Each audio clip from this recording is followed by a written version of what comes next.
se puede apreciar, ¿no? Después de unas ondas de la respiración, podemos apreciar un periodo plano que corresponde a la apnea correspondiente.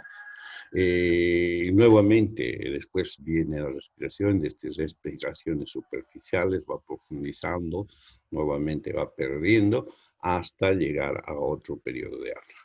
Es característico de patologías como la insuficiencia congestiva cardíaca, la hemorragia cerebral, las intoxicaciones por opiáceos, nos han de graficar este tipo de gráficos acerca del tipo de respiración que están llevando.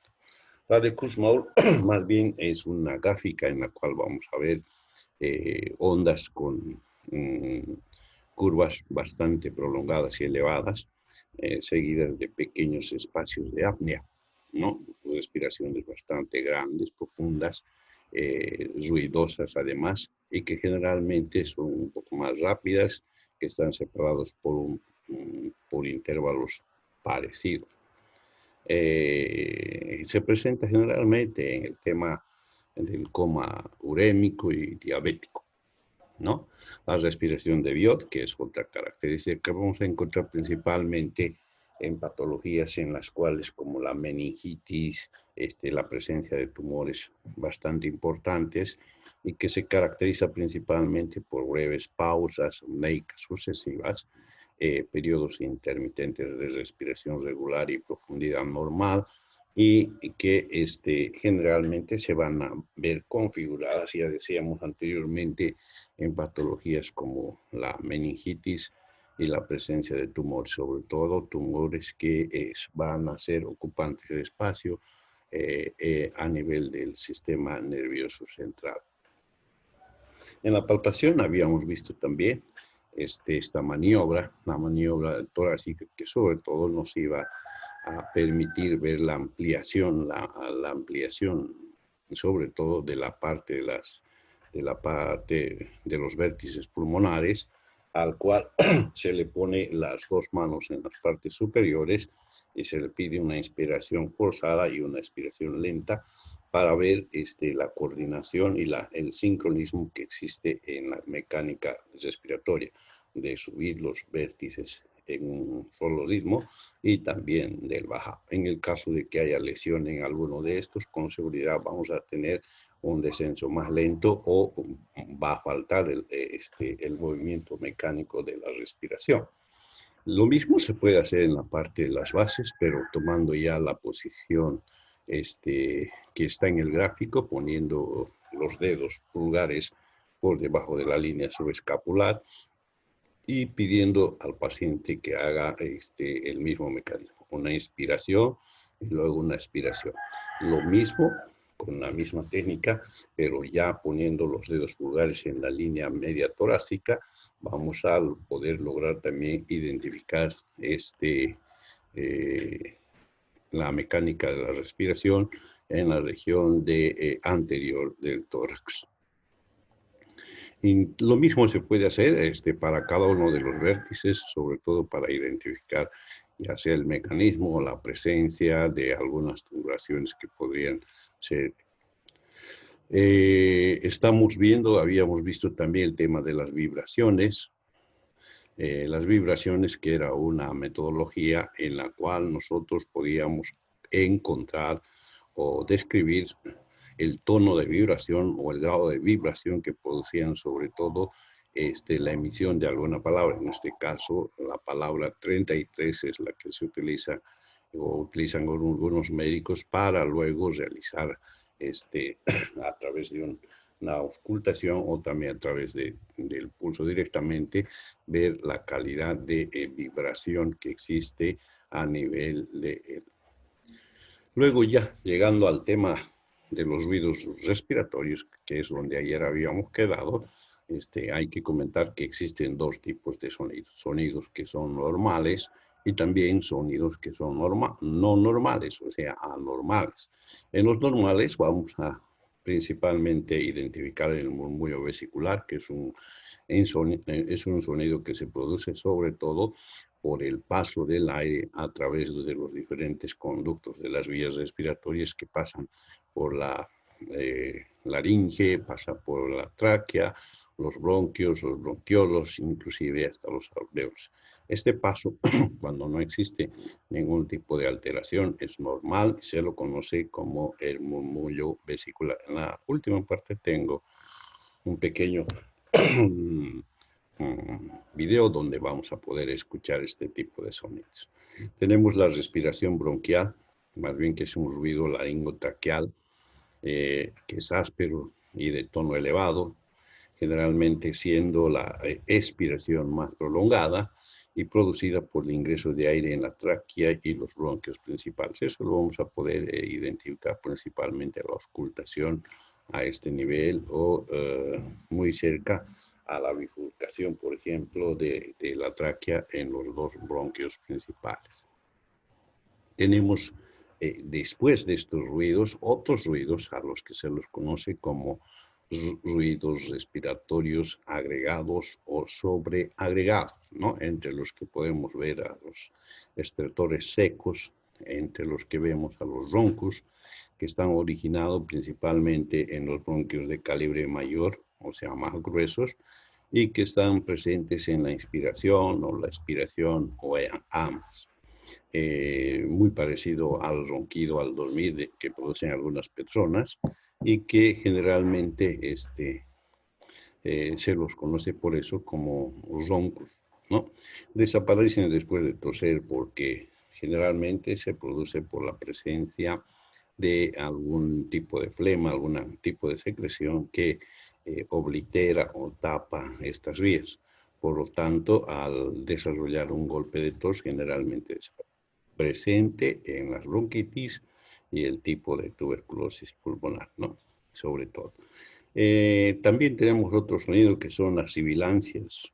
Su nombre lo indica, son una especie de pequeños silbidos, o sea, semejante a los silbidos, y que se origina generalmente en los bronquios de menor calibre que las anteriores. Está presente en ambos espacios respiratorios. Existen sibilancias inspiratorias y sibilancias expiratorias, y que se deben generalmente a una disminución del volumen, o sea, disminución del calibre de los conductos por donde circula el aire, ¿no? En este caso, por ejemplo, en el caso de las personas asmáticas, va a ser muy frecuente encontrar estos ruidos debido a que el estrechamiento producido por la patología nos va a provocar este tipo de sonidos que se conocen como las sibilancias. También podemos hablar de una respiración que se la conoce como cornaje o estridor. Para nosotros la presencia del estridor siempre, sobre todo en niños en edad infantil, nos va a significar que es un síntoma general de alarma y que en muchos de los casos generalmente se va a encontrar en cuadros bastante avanzados, en infecciones respiratorias agudas, y que va a llamar la atención y que generalmente va a requerir de una atención especializada, ¿no? Por eso es importante.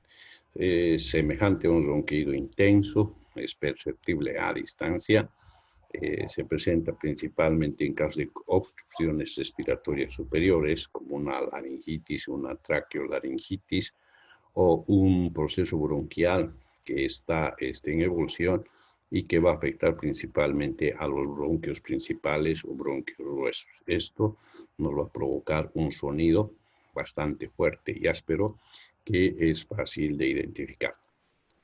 Luego tenemos otro grupo de sonidos, como son los estertores húmedos, que se parecería más bien al estallido de las burbujas, ¿no? Es como cuando nosotros echamos alguna tableta efervescente al agua, vamos a tener salida de burbujas y su estallido.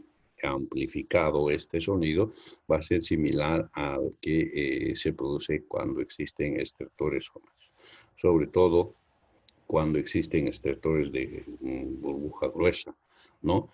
O sea, secreciones que se puedan estar dando a nivel de los bronquios gruesos. O estertores de mediana burbuja a nivel de los bronquios de mediano calibre, o los estertores de pequeña burbuja, ¿no? Que se van a producir a nivel de los bronquiolos y en algunos casos en los alvéolos. Todos estos sonidos que van a ser producidos debido a una variación en el calibre de los conductos respiratorios o la presencia de alguna forma de obstrucción, nos van a producir ruidos. También tenemos otro grupo de sonidos sobreagregados que se conocen, que se denominan como estertores crepitantes, ¿no? Estos son homogéneos, son ruidos finos, se comparan como cuando nosotros agarramos un grupo de cabellos y refregamos, ¿no? Entonces hay un sonido fino que si nosotros ponemos atención lo vamos a escuchar y es muy similar a la producción de este sonido por esta situación de frotar un mechón de cabello que se va a escuchar en la auscultación de las vías respiratorias. También en algunos casos la presencia de un proceso inflamatorio a nivel alveolar, sobre todo con presencia de secreciones, nos va a producir este tipo de sonidos que se llaman estertores crepitantes, ya sean de grueso, mediano o también fino calibre, ¿no? Presentes en las bronconeumonías, acá ya existe una lesión a nivel de la unidad más pequeña del sistema respiratorio, como son los alveolos, bronquiolos, etc. En la tuberculosis pulmonar, en aquellos cuadros donde se ha avanzado bastante con la patología, en los cuadros de edema agudo de pulmón, donde inclusive se va a acompañar por la eliminación de secreción de un color asalmonado, que es característico, y que se va a acompañar con con este tipo de ruidos. También tenemos los estertores subcrepitantes, ¿no? Que son estertores húmedos de un tono más bajo que los crépitos. Los estertores no consonantes, que son ruidos sordos, se escuchan como alejados o apagados. Es como si del cuarto del vecino alguien estuviera hablando o tratando de hacerse escuchar, ¿no? Entonces son ruidos más apagados, más sordos, difíciles en algunos casos de captarlos, pero generalmente se puede encontrar en este tipo de patologías. Y también las consonantes, aquellas que nacen en el pulmón y generalmente son sonidos hipersonoros, o sea, son sonidos que se agrandan debido a la presencia de alguna cavidad, sobre todo en los casos de la presencia de cavernas, cuando existe una secreción de un absceso pulmonar, de una caverna tuberculosa, vamos a poder encontrar este tipo de sonidos. Acá tengo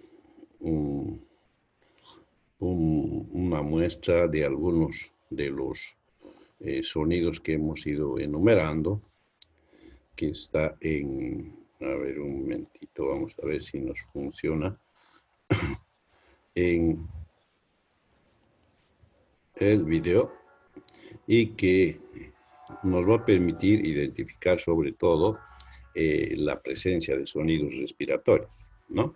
Que va a depender del grosor de la pared torácica, va a depender de la edad y otros factores. La respiración que estamos escuchando hoy es la presencia de un sonido que se produce y se conoce como sonido bronquial.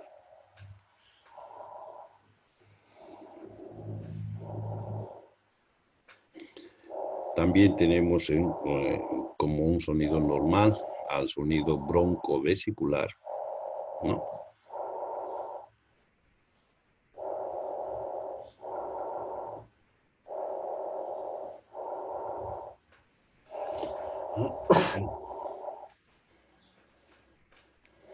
Al murmullo vesicular normal, o sea, una respiración de una persona aparentemente normal.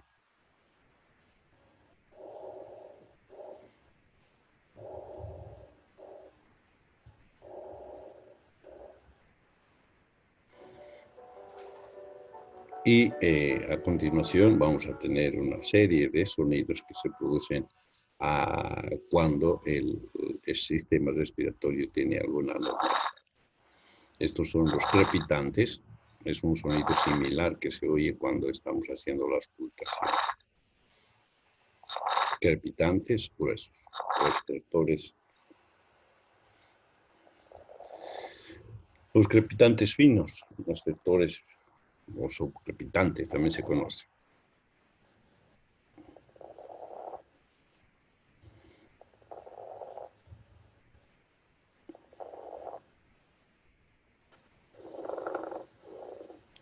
Es otro tipo que no lo hemos enunciado de rato, pero que se refiere principalmente al momento en que se produce un roce entre las pleuras debido a un proceso inflamatorio a este nivel.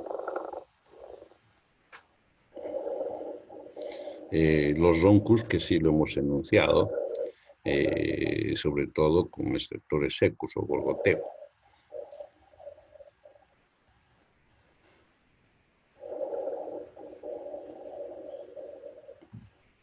Hay una especie de estela que queda en el sonido que le da la imagen de ser un gorgoteo continuo. La respiración con estridor, característica, habíamos dicho, de algunas patologías graves como la tosquintosa, seguida de la tosquintosa, a la patología que se conoce como pertussis o también coqueluche, y que se debía a un proceso a nivel de vías respiratorias altas, sobre todo.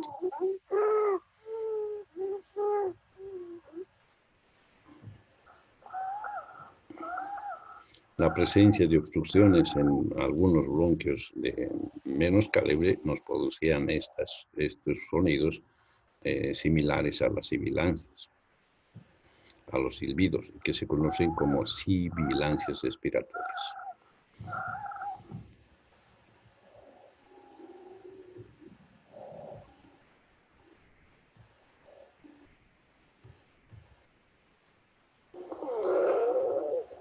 Y sibilancias que por su variedad de sonidos que producen también se conocen como sibilancias polifónicas. Entonces existe una serie de sonidos que están soldados unidos que le dan el carácter polifónico, ¿no? Entonces, vean, junto con esto, los otros tipos que hemos enunciado son los ruidos que nosotros debemos identificar cuando estamos haciendo el tratamiento en la identificación o para orientarnos en el diagnóstico de afecciones que se van a producir en el sistema respiratorio. Entre las cosas más importantes, creo que la técnica de la auscultación, aparte de orientarnos a través de estas técnicas de auscultar y escuchar, nos va a poder identificar el área, la región y el tipo de patología. Entonces, en semiología, las 4 técnicas para desarrollar la identificación de los problemas que se producen en este tipo de patologías es muy importante. Esto nos va a permitir poder desarrollar actividades en relación a la presencia de estas patologías para poder realizar el tratamiento correspondiente de cada uno. Bien, esta era la segunda parte que nos faltaba